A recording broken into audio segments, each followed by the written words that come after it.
بسم اللہ الرحمن الرحیم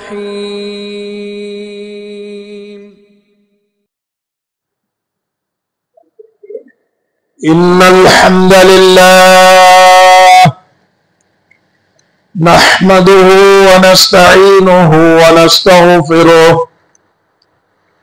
ونعوذ باللہ من شرور انفسنا ومن سیئات اعمالنا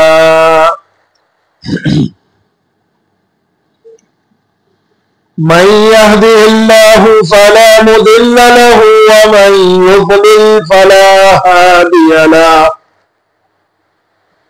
وأشهد أن لا إله إلا الله وحده لا شريك له وأشهد أن محمدا عبده ورسوله أما بعد فإن خير الحديث كتاب الله وخير الهدي هدي محمد صلى الله عليه وسلم وشر الأمور محدثاتها وكل محدثة بدعة وكل بدعة ضلالة وكل ضلالة في النار.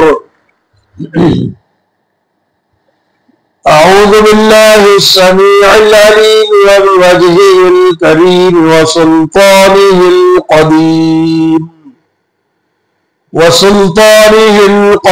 من الشيطان الرجيم.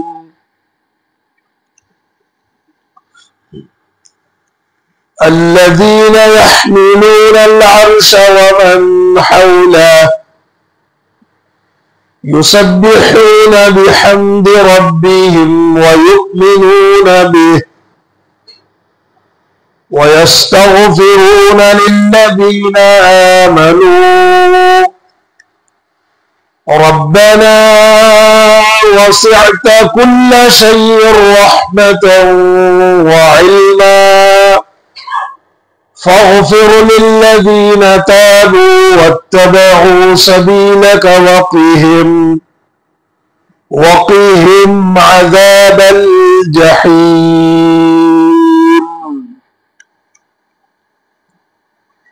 وعن أبي هريرة رضي الله تعالى عنه قال قال رسول الله صلى الله عليه وسلم إن الملائكة تصلي على أحدكم ما دام في مجلسه تقول اللهم اغفر له اللهم ارحمه ما لم يحدث. رواہ مسلم. اللہ رب العزت کی بے پناہ حمد و ثنا، اس کی تعریف و توصیف، اس کی کبریائی، بڑائی، بزرگی، اس رب ذوالجلال کا بے انتہا شکر و احسان، اور میرے اور آپ کے پیغمبر، کائنات کے ہادی، امام، مقتدی، رہنما و رہبر، بہتر و برتر، صاحب حوض کوثر، نبیوں کے افسر، خاتم الانبیاء والمرسلین، رحمت للعالمین، حضرت محمد الرسول اللہ صلی اللہ علیہ وآلہ وسلم پر انگنت ولا تعداد درود و سلام کے بعد رب ذوالجلال کی توفیق اور اس کے نہایت ہی فضل سے خطبہ جمعہ کے اس مبارک اور مختصر سے وقت کے لیے قرآن مقدس کی سورہ المؤمن کی 7ویں آیت کریمہ آپ حضرات کے سامنے پڑھی گئی ہے۔ پھر اسی مناسبت کی رسول اکرم ہادی برحق علیہ الصلاۃ والتسلیم کی وہ حدیث جسے صحابی جلیل فقیہ امت حضرت ابو ہریرہ رضی اللہ تعالی عنہ نے کونین کی رحمت اور دارین کی سعادت محمد مصطفیٰ صلی اللہ علیہ وآلہ وسلم سے سن کر کائنات کے سامنے رکھا، اور جسے امام مسلم رحمہ اللہ تعالی نے اپنی حدیث کی معتبر ترین کتاب صحیح مسلم میں 649 نمبر کے تحت، اور رئیس المحدثین امام بخاری رحمہ اللہ تعالی نے اصح الکتب بعد کتاب اللہ اپنی رب العالمین کی کتاب قرآن کریم کے بعد سب سے صحیح ترین کتاب صحیح بخاری میں 659 نمبر کے تحت نقل و جمع کیا، آپ حضرات کے سامنے پڑھی گئی ہے۔ قرآن کریم کی پڑھی گئی آیت اور رسول کریم صلی اللہ علیہ وآلہ وسلم کی حدیث اور روایت میں بنیادی طور پر رب العالمین نے اور رب العالمین کے حکم سے رحمت للعالمین صلی اللہ علیہ وآلہ وسلم نے ہم گنہگاروں پر، اہل ایمان اور اہل اسلام پر اپنے ایک بہت بڑے انعام، احسان اور فضل کا تذکرہ کیا ہے، اور یہ انعام، احسان اور فضل ہے۔ اس انعام، احسان اور فضل کا دوسرا نام ہے ہم گنہگاروں کے حق میں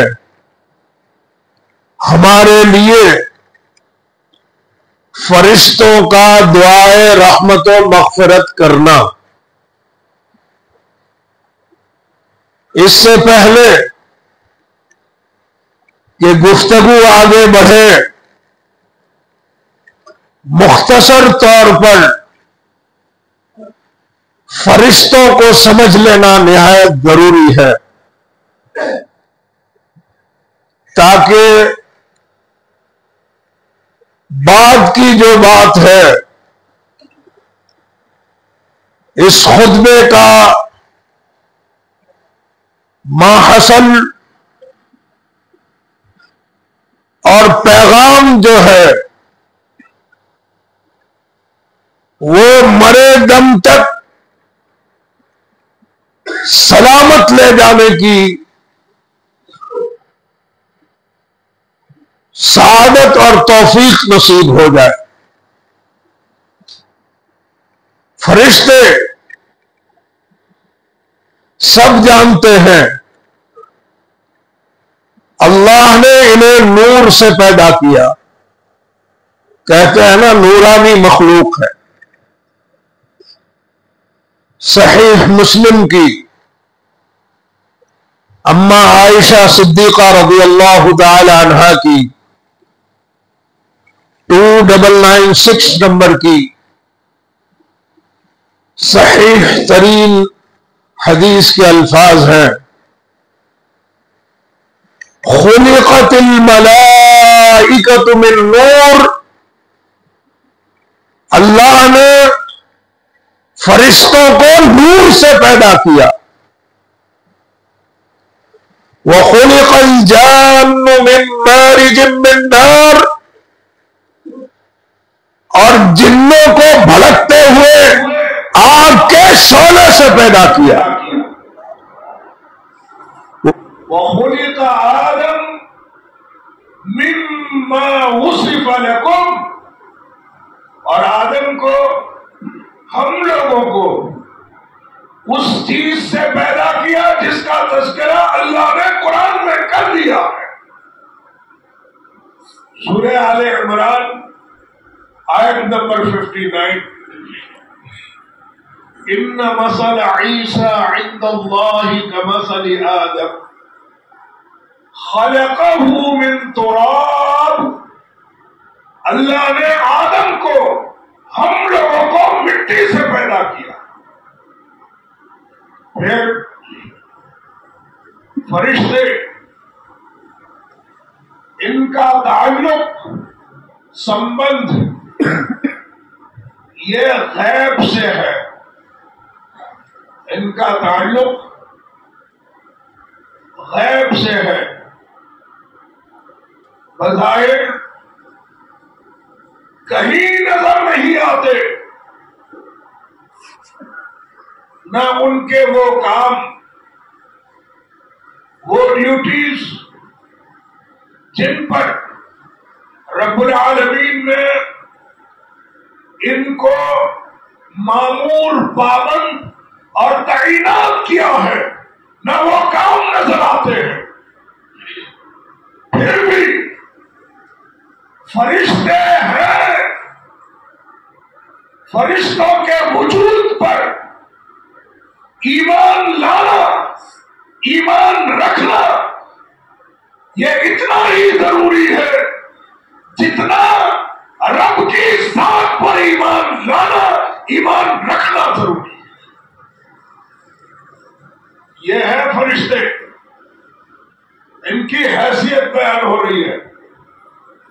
کائنات کا کوئی شخص، کوئی مرد، کوئی عورت، کوئی مائی کا لال اس وقت تک مومن نہیں ہو سکتا جب تک کہ وہ فرشتوں کے وجود پر،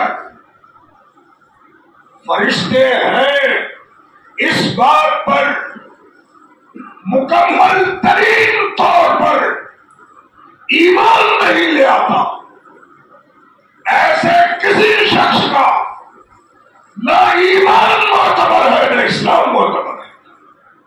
یہ ہے فرشتے.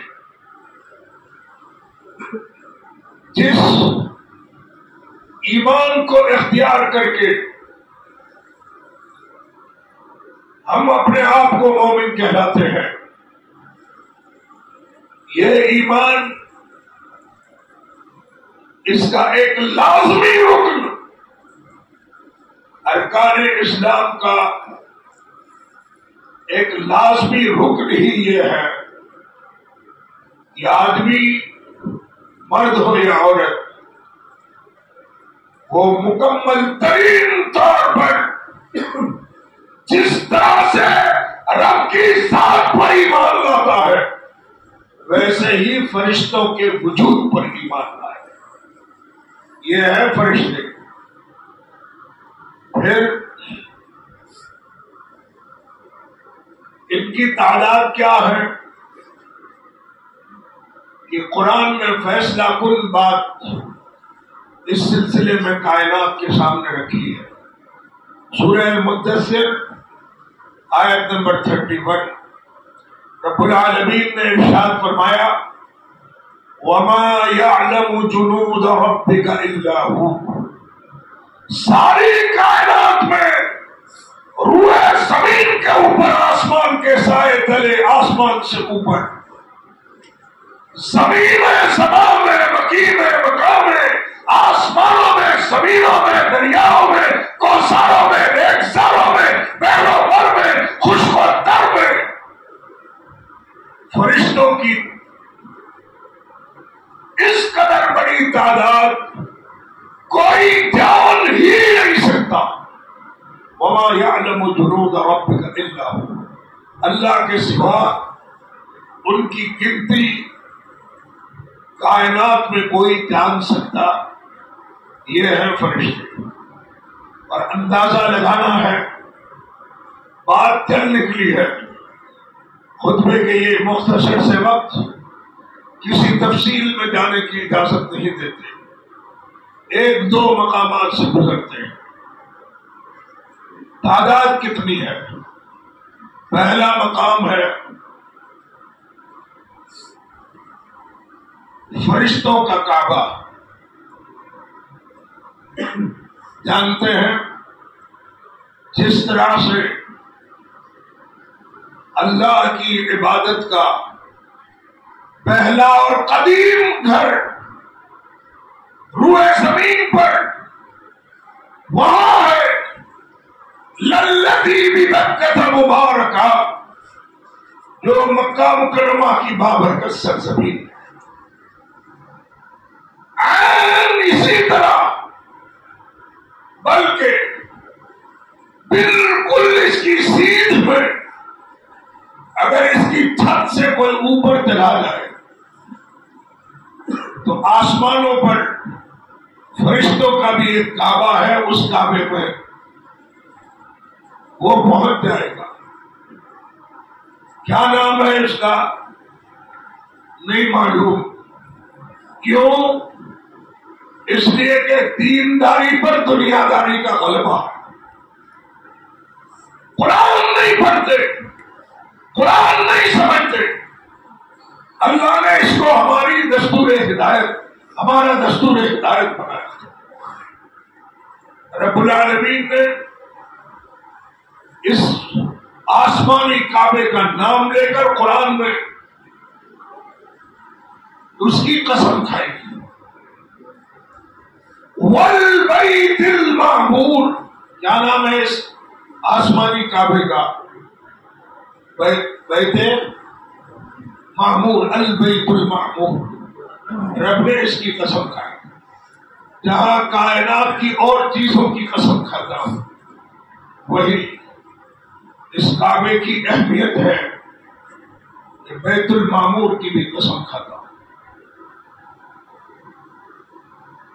حضرت انس بن مالک رضی اللہ تعالیٰ عنہ اس حدیث کے راوی ہیں۔ کہاں ہے یہ بیت المعمور؟ یہ بیت معمور کہاں ہے؟ انس بن مالک رضی اللہ تعالیٰ عنہ کہتے ہیں، صحیح مسلم کی 162 نمبر کی یہ صحیح ترین حدیث ہے۔ 162 قولین کی رحمت اور دارین کی سعادت محمد مصطفیٰ صلی اللہ علیہ وآلہ وسلم نے ارشاد فرمایا، البیت المعمور فی السماء السابعہ، یہ آسمان پر موجود فرشتوں کا کعبہ یہ 7ویں آسمان پر ہے۔ کیا ہوتا ہے؟ فرشتوں کی تعداد کتنی ہے؟ اندازہ لگائیے۔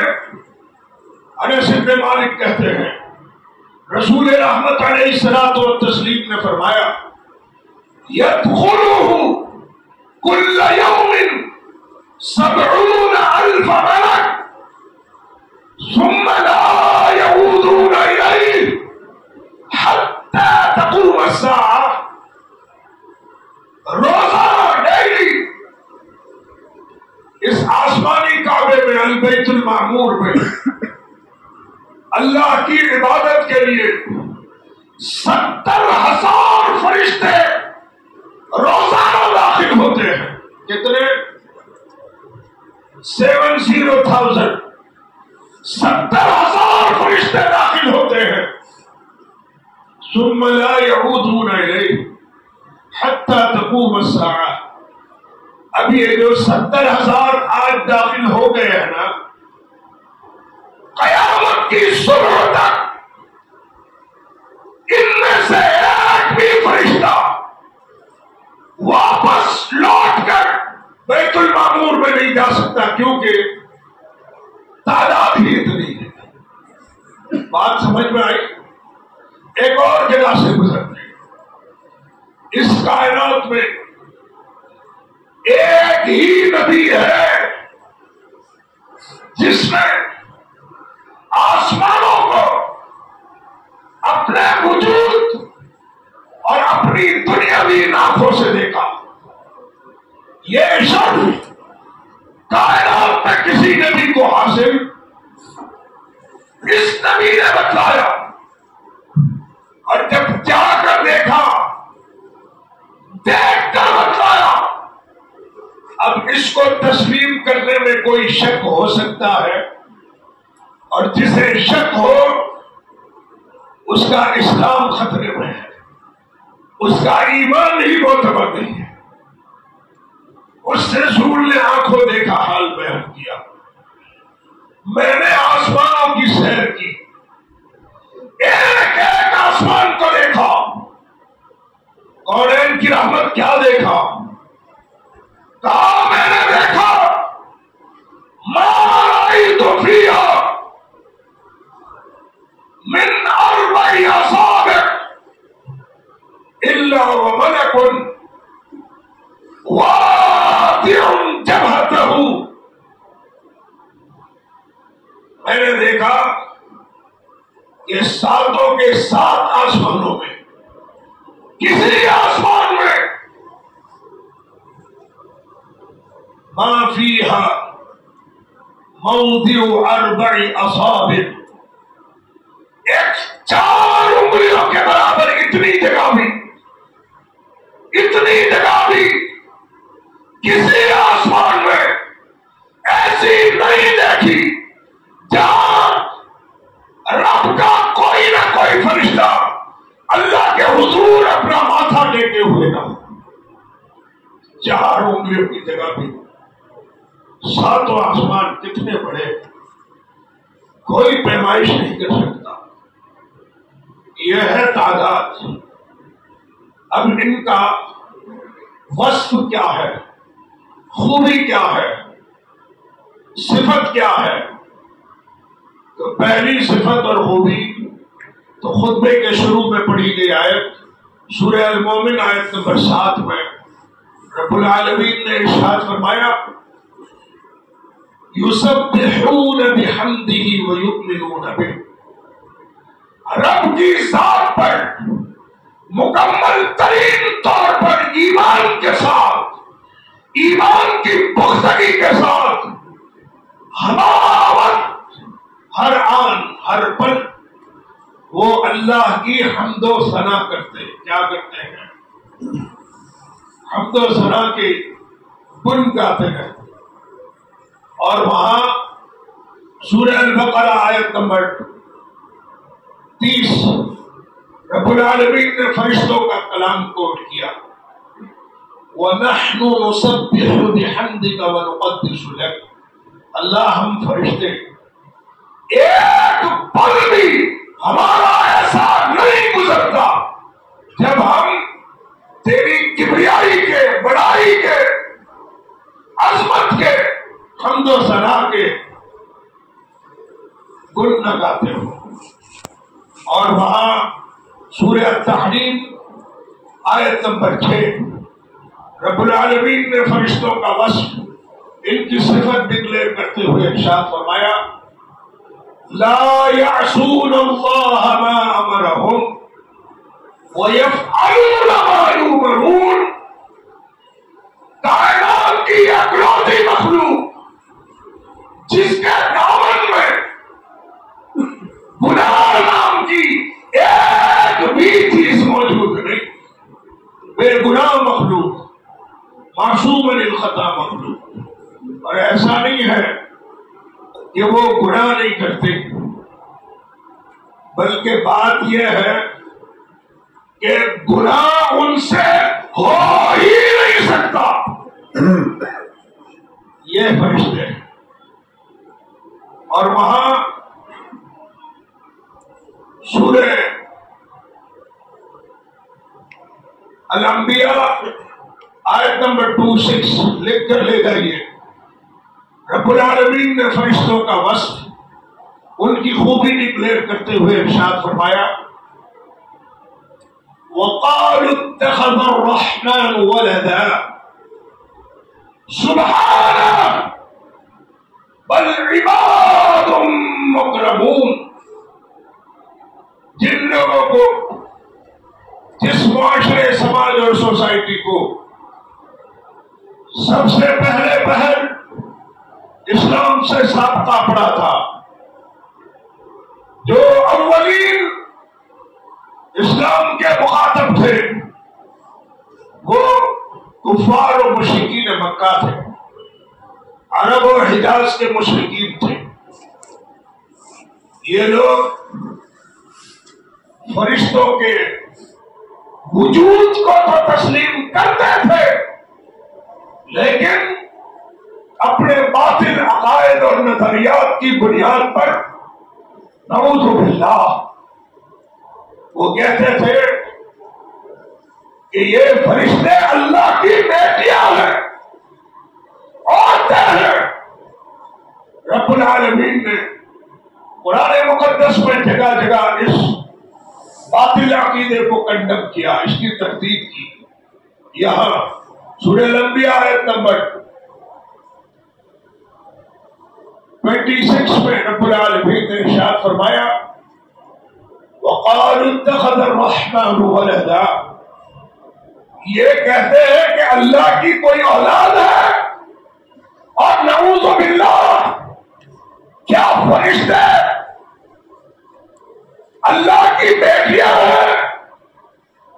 ساری کائنات سن لے، سبحان اللہ وہ ہے جو نہ خود کسی کا بیٹا نہ اس کا کوئی بیٹا. تبھی تو جا کر وہ الہ واحد ہوتا ہے نا، ایک اکیلا ساری کائنات کا سلطان اور دھنی، دینے والا، لینے والا، مارنے والا، جلانے والا، ربوبیت عرش عظیم کا مالک وہی ہو سکتا ہے جو اکیلا ہو. جس کا کوئی بیٹا یا بیٹی ہوئی تو وہ اکیلا کیسے ہوگا؟ ساری کائنات سن لے، اللہ وہ ہے جو نہ خود کسی کا بیٹا نہ اس کا کوئی بیٹا. تبھی تو وہ الہ واحد ہے. تب پھر فرشتے ہیں کیا؟ قرآن کہتا ہے عباد مکرمون. یہ فرشتے مرد ہیں، مرد، عورتیں نہیں ہیں، اور وہ بھی باعزت مرد. فرشتوں کی خوبی بیان ہو گئی. بے شمار باتیں ہیں، آپ کا وقت ہی ختم ہو گیا. آئیے اب اس طرف جو خطبے کا ٹاپک ہے، جو پیغام ہے، ہم گنہگاروں کے لیے فرشتوں کا دعائے رحمت و مغفرت کرنا. تب تھوڑی سی دیر کے لیے فرشتوں کی دعا کی حیثیت سمجھ لیتے ہیں. کیا حیثیت ہے، کیا کیٹیگری ہے. ابھی آپ نے ان کے وصف سنے، خوبیاں سنی، تفصیل میں جائے بغیر مختصر یہ ہے کہ فرشتے مستجاب الدعوات ہیں. کیا ہے؟ مستجاب. اب پھر مصیبت آئی کہ اتنے سارے لوگوں میں سے اگر ایک ایک کو اٹھا کر پوچھا جائے کہ مستجاب الدعوات کس کو کہتے ہیں تو دن ہے دن میں تارے نظر آ جائیں گے. کیوں؟ اس لیے کہ دینداری پر دنیا داری غالب ہے. باقی یہ بچوں میں سے کسی کو اٹھائیے اور یہ شیطانی ڈبے موبائل کے فنکشن پوچھ لیجیے، 100 کی اسپیڈ سے بتا دے گا. لیکن دین کے یہ اصطلاحی الفاظ جن پر ہماری دنیا اور آخرت کی کامیابی کامرانی کا دار و مدار ہے، کوئی نہیں تھا، کسی کو اس کی کوئی فکر نہیں.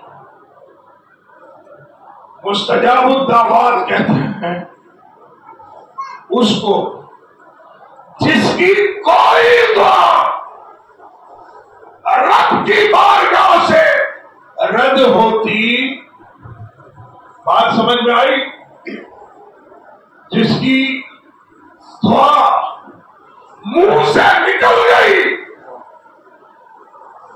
عرش سے ٹکرا گئی، اس پر عرش معلیٰ کے مالک کی قبولیت کی مہر لگنی ہے، ٹھپا لگنا ہی لگنا. اس کو مستجاب الدعوات. یہ فرشتے. اب آئیے اس طرف. وہ کون سے خوش نصیب لوگ ہیں یا وہ کون سے اعمال ہیں جن کو اس 5 فٹ کے گنہگار وجود پر، اس گنہگار وجود پر نافذ کر لینے سے کتاب نصیب میں، نامہ اعمال میں ان مقدس ترین مستجاب الدعوات فرشتوں کی دعائے رحمت و مغفرت نصیب ہوتی ہے. وہ کون سے لوگ ہیں اور وہ کون سے کام ہیں؟ سرے دست اس سلسلے کے ان کاموں کے جن کی پاداش نتیجے اور صلہ میں فرشتوں کی دعائیں رحمت و مغفرت ملتی ہے. بہت سارے کام ہیں لیکن سرے دست ان میں سے 5 کام، 5 کتنے؟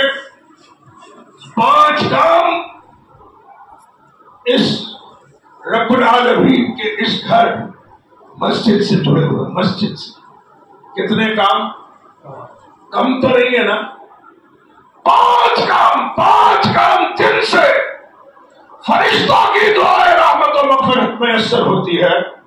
ایسے 5 کام مسجد میں آنے سے. بتاؤ، کھلواڑ کرو رب کی مساجد سے، کنارہ کشی اختیار کرو. وقت ہو چکا ہے، مسجد کے سامنے سے نکل رہا ہے، کوئی فکر نہیں. یہ جو بیڑا غرق ہو رہا ہے نا امت مسلمہ کا، حالات ستم ظریفی لوگ نہیں پا رہے، مصیبتیں ہیں، ڈرنے کا نام نہیں لیتی. عالمی سیاست مسلمانوں پر ظلم کے گولی برسا رہی ہے. وجہ کیا ہے؟ بنیادی وجوہات میں سے بڑی وجہ ہے مسجدوں سے لا تعلقی.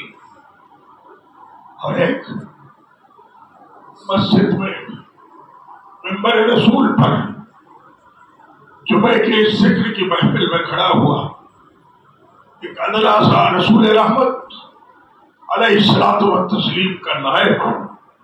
اس وقت آپ دیدہ ہو جاتا ہے، رو دیتا ہے، جبکہ وہ رسول اللہ کی جگہ پر کھڑے ہو جانے کے بعد بھی اس کے سامعین جمعے تک کی حاضری میں پہنچ نہیں پاتے. میں نے جب خطبہ یہاں بھی ایک ادنا عالم دین ہونے کے ناطے ملک کے دور ارض میں جانے کا موقع ملتا ہے. آج کئی 100 کلومیٹر کے بعد یہ گنہگار خطیب میں کر کی اس مسجد میں کھڑا ہے. ہم نے ہر جگہ دیکھا ہے یہاں بھی دیکھا، معاف کیجیے گا، دو سب سے زیادہ لوگ خطیب جب ممبر پر آیا موجود نہ تھے. کون سے اسلام کو فالو کر رہے ہیں؟ کس رسول کا کلمہ پڑھا ہے؟ اس رسول نے کہا تھا جب اذان ہو جائے ممبر خطیب ممبر پر آ جائے. یہ جو فرشتے اللہ نے جو انتظام کیا ہے نا آپ کے لیے دعائے رحمت و مغفرت کے لیے جو آئے ہیں وہ رجسٹر کو بند کر دیا. کیا فائدہ ہوا؟ کچھ تو سوچو. کب سوچو گے یہ احسانات، یہ انعامات، ان کو حاصل کرنے کی جستجو بھی تو ہونی چاہیے نا. رب نے تو اتنا بڑا انتظام کر دیا، ہم کہاں؟ رب العالمین سے توفیق مانگتا ہوں. جو کچھ ہوا گزر گیا. اب رب سعادت دے، خطبے سے پہلے، اذان سے پہلے مسجد بھر جانی تھی. 5 کام مسجدوں سے جڑے ہوئے، اس میں سردست پہلا کام جس کی حدیث میں نے شروع میں پڑھی ہے، فقیہ امت ابو ہریرہ اس حدیث کے راوی. کون سا کام ہے یہ؟ حدیث سنیے. کہتے ہیں کونین کی رحمت اور دارین کی سعادت محمد مصطفیٰ صلی اللہ علیہ وسلم نے فرمایا ان الملائکۃ تصلی علی احدکم ما دام فی مجلس. یہ کون سا کام ہے؟ کون سا شخص ہے؟ یہ کون سا خوش نصیب ہے؟ یہ وہ خوش نصیب مرد ہے یا عورت ہے جو مسجد میں کھڑی ہونے والی فرض نماز کے کھڑے ہونے سے پہلے مسجد میں آ کر صف میں بیٹھ جاتا ہے. کس لیے؟ کھڑی ہونے والی نماز کے انتظار میں. کتنا وقت لگتا ہے؟ عموماً ہمارے یہاں ہندوستان میں اذان اور نماز کے درمیان 15 منٹ کا وقفہ. کتنا وقفہ؟ چلیے 15 منٹ نہ صحیح، 5 منٹ نماز سے پہلے آ کر بیٹھ سکتے ہیں کہ نہیں بیٹھ سکتے؟ میں نہیں کہتا جس کا کلمہ پڑھ کر ہم اپنے آپ کو مسلمان کہلاتے. محمد رسول اللہ صلی اللہ علیہ وسلم نے فرمایا ان الملائکۃ تصلی علی احدکم ما دام فی مجلس. یہ آدمی مسجد میں آ کر بیٹھ جاتا ہے، انتظار کرتا ہے نماز کے کھڑے ہونے کا، امام کے مصلی پر آنے کا. یہ جب تک بیٹھا رہے گا رب کے فرشتے مسلسل اس کے لیے دعائے رحمت و مغفرت کرتے ہیں. حدیث میں الفاظ بھی موجود ہیں. کیا کہتے ہیں؟ اللہم اغفر لہو، اللہم ارحمہ. یا اللہ یہ ساجد آ گیا ہے، یہ سعید آ گیا ہے، یہ عمری صاحب مولانا آ گئے ہیں، آسمان سے ندا آتی ہے تو فرشتہ کیا کرنا ہے؟ فرشتہ کہتے ہیں اللہم اغفر لہ، اللہم ارحمہ. یا اللہ جب تیرا بندہ وقت سے پہلے آ کر انتظار میں بیٹھا ہے تیری عبادت کے، اس کے صلے اور بدلے میں اپنی بے پناہ رحمتوں کی سوغات کے ساتھ اس کی بخشش فرما دے. بتائیے یہ دعا قبول ہوگی کہ نہیں ہوگی؟ کیوں؟ یہ فرشتے مستجاب الدعوات. اور یہ بات کس کی ہے؟ اس کی جس کا کلمہ پڑھ کر ہم اپنے آپ کو مسلمان کہلاتے. محمد جس کی بات کی، لفظ کی، بال کی سند رب نے قرآن کے حروف بنائے، وما ينطق عن الهوى ان هو الا، یہ وہ بولتا ہے جو عرش والا بولا. تو ناٹک تو نہیں ہے نا، لفاظی تو نہیں ہے نا، عین حقیقت ہے، عین حقیقت. کرو گے؟ تیار ہو؟ انشاءاللہ. میں رب کریم سے دعا کرتا ہوں اس جمعے کی حاضری میں کہ رب آپ کی انشاءاللہ کو بھی قبول فرما. عادت بن گئی انشاءاللہ کہہ کے گزر جائے. رب اپنے فضل سے آپ کی انشاءاللہ ہی قبول فرما. بہت تکلیف دہ دن گزر رہے ہیں اہل ایمان اور اہل اسلام پر. یہ وہ کام ہے جن سے امت کا بیڑا پار ہوگا. فرشتوں کی دعائیں رحمت و مغفرت سے محروم امت اپنا بیڑا کیسے سلامت لے کر جائے گی. یہ پہلا کام. ہمارا معمول کیا بنا ہوا ہے؟ ایک تو دیکھتے ہیں کہ ابھی نماز کھڑی نہیں ہوئی، بیپار میں، تجارت میں، سیر و تفریح میں، خرید و فروخت میں دنیا کے جھمیلوں میں لگے ہوئے. دیکھتے ہیں اب بالکل وقت ہو گیا، نماز کھڑی ہونے والی. دیر مار 4:30 مسجد میں آئے، تو جل میں آیا، وضو کیا، گیلا پیروں سے. یہ بہترین قالین بچھی ہوئی ہے، ان کے پیروں کی چاپ نماز میں قیام میں اللہ کے حضور کھڑے ہوئے لوگ خلل محسوس کرتے، تھپ سے آ کر کھڑی ہوئی نماز میں مل گئے. اللہ پر بہت بڑا احسان کر دیا. ایسے کسی محروم تماشا شخص اور مسلی کے لیے فرشتوں کی دعائیں رحمت و مغفرت ہو سکتی. اس کے لیے شرط ہے پہلے سے آئی. یہ پہلا کام تھا اور یہ نماز سے پہلے کا انتظار تھا. نماز کے بعد جب امام صاحب سلام پھیر لیں تو پھر کیا کریں؟ بخاری حدیث نمبر 647 لکھ کر لے جائیے. 647 نمبر کی صحیح ترین حدیث. کونین کی رحمت اور دارین کی سعادت محمد مصطفیٰ صلی اللہ علیہ وآلہ وسلم نے ارشاد فرمایا، فَإِذَا حدیث کے الفاظ ہیں، فَإِذَا صَلَّى لَمْ تَزَلِ الْمَلَائِكَةُ تُصَلِّي عَلَيْهِ مَا دَامَ فِي مُصَلَّاهُ أَوْ كَمَا قَالَ عَلَيْهِ أَفْضَلُ الصَّلَاةُ وَالتَّسْلِيمُ. نماز کے سلام پھیرنے کے بعد بھی اٹھ کے بھاگ نہ جائے. کیا کرے؟ اپنی نماز پڑھنے کی جگہ پر جہاں نماز پڑھی ہے وہیں بیٹھ جائے. میں نہیں کہتا، کائنات کا رسول کہتا، جس کا کلمہ ہم نے پڑھا ہے، جب تک اپنی نماز پڑھنے کی جگہ پر بیٹھا رہے گا، یہ اٹھ سکتا ہے، یہ جا سکتا ہے، لیکن اس کے اٹھنے اور جانے سے پہلے اس کے لیے دعائیں رحمت و مغفرت کرنے کے لیے آنے والے فرشتے اٹھ سکتے.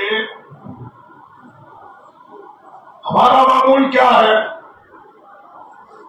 اگر امام صاحب نے کبھی لمبی نماز پڑھا دی تو منہ پپیتے کی طرح پھول جاتے، لمبی پڑھاتا ہے، اور شیطانی ڈبوں میں 2-2 گھنٹے الجھے ہوئے رہتے. تب وقت کی کوئی پابندی نہیں ہوتی. انصاف کرو، دیانتداری، ایمانداری کہاں گئی؟ پھر جیسے ہی سلام پھیرا، نماز کے بعد کے اذکار بھی لائے، اس طرح سے مسجد سے نکل کر بھاگ جاتے جیسے برسوں کا قیدی آج رہا ہوا. پھٹکار ہے اس زندگی پر. ایسے معلوم ہے تماشا کو بھی ان فرشتوں کی جو آپ کے لیے مسجد میں حاضر ہے، اللہ تو نے یہ انتظام کیا، تیرا بے پناہ شکر ہے۔ تیرے فرشتوں پر بھی تو رحمت و رضوان نازل فرما کہ وہ ہم گنہگاروں کی مغفرت کی سوغات لے کر آئے، لیکن ہم انسان اللہ تیرے اس احسان کا احسان نہ چکا سکے۔ ہم لوگ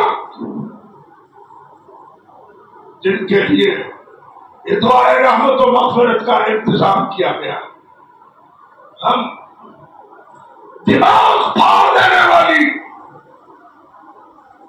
سخت ترین دھوپ میں، جس میں چھٹپٹا کر دم توڑ کر آدمی مر جاتے، ایسی دھوپ میں اگر اعلان ہو جائے کہ حکومت کی طرف سے سستا اناج، سستی چیزیں یا مفت چیزیں تقسیم ہو رہی، ایمانداری سے بتائیے، اچھے اچھے لوگ سر پھاڑ دینے والی گرمی ہو یا جسم میں خون کو منجمد اور جما دینے والا یک بستہ سردی پڑ رہی ہو، مسکینوں کی طرح گھنٹوں تک لائن میں کھڑے ہوئے نظر آئے، اور اللہ نے باعزت طور پر وضو کروا کے اس کے دربار میں بلایا کہ وہ رحمتوں کی سوغات کے ساتھ، فرشتوں کی دعاؤں کے ساتھ تمہیں جنتوں میں لے جائے گا، کسی کو پرواہ نہیں۔ دینداری پر دنیا داری کا پرواہ۔ ایک آخری بات، یہ تو ایک مثال تھی، اس میں بیٹھے ہوئے لوگ اپنے بچوں کو اسکول چھوڑنے کے لیے اسکول کے گیٹ پر چپراسی کی طرح گھنٹوں کھڑے کرتے، لینے کے لیے اندر سے آواز آتی ہے ایک ایکسٹرا پیریڈ ہے، یہ باپ، یہ چچا، یہ ماموں، یہ پھوپھی، یہ دادی، یہ نانی، یہ ماں اسکول کے دروازے پر چپراسی کی طرح کھڑی، ایک ایک گھنٹہ ایک پیریڈ کے لیے، اور رب العالمین نے جنت کے لیے بلایا، ہمارے پاس 5 منٹ کا بھی وقت ہے۔ اس سے زیادہ افسوسناک صورتحال اس بزرگ آسمان اور اس پوری زمین میں نہیں دیکھی ہے۔ اللہ کے ان انعامات اور احسانات کے بعد بھی اگر ہم اس زندگی سے اس زندگی کو نہ بنا سکے تو چشم فلک اور کائنات کی نگاہوں نے ہم سے زیادہ بدنصیب کوئی نہیں دیکھا۔ آخری بات، شارحین حدیث اور بالخصوص صحیح بخاری کی جن لوگوں نے تشریح کی ہے، ان میں ایک ابھرا ہوا نام ہے امام ابن بطال۔ سب کہیے اللہ ان پر اپنی بے پناہ رحمت نازل فرمائے، آمین۔ کہتے ہیں کہ ایسا شخص، مرد یا عورت، جس کے گناہ بہت بڑھ گئے، سر تا پا گناہ کی سلام سے یہ وجود سڑ رہا ہو، نیکی نام کی ایک بھی چیز نہ ہو، ایسا شخص مفت میں، فری میں، بغیر محنت کے اگر اپنے گناہوں کی کالک کو دھو لینا چاہتا ہو، بخشش کروا لینا چاہتا ہو، چھوٹا سا کام کرنا ہے۔ وہ کیا ہے؟ اس حدیث کے تحت لم تزل الملائکۃ تصلی علیہ ما دام علی مصلاہ یا فی مصلاہ، وہ نماز کے سلام پھیرنے کے بعد اپنی جگہ پر بیٹھا ہے، کچھ نہ کرے، کچھ نہ کرے، کچھ نہ پڑھے، یہ جب تک بیٹھا رہے گا۔ اگر ایک نماز سے وقت ہے، دوسری نماز کا وقت آ جائے، عصر کا وقت آ جائے، تب تک بھی اس کے لیے آئے ہوئے فرشتے عصر کی نماز تک اس کے لیے مسلسل دعائے رحمت و مغفرت کرتے رہیں گے۔ اللہ تو اس کو اپنی رحمت سے بخش۔ وآخر دعوانا ان الحمد للہ رب العالمین۔ اقول قولی هذا واستغفر الله لي ولكم ولسائر المسلمين انه تعالى جواد كريم۔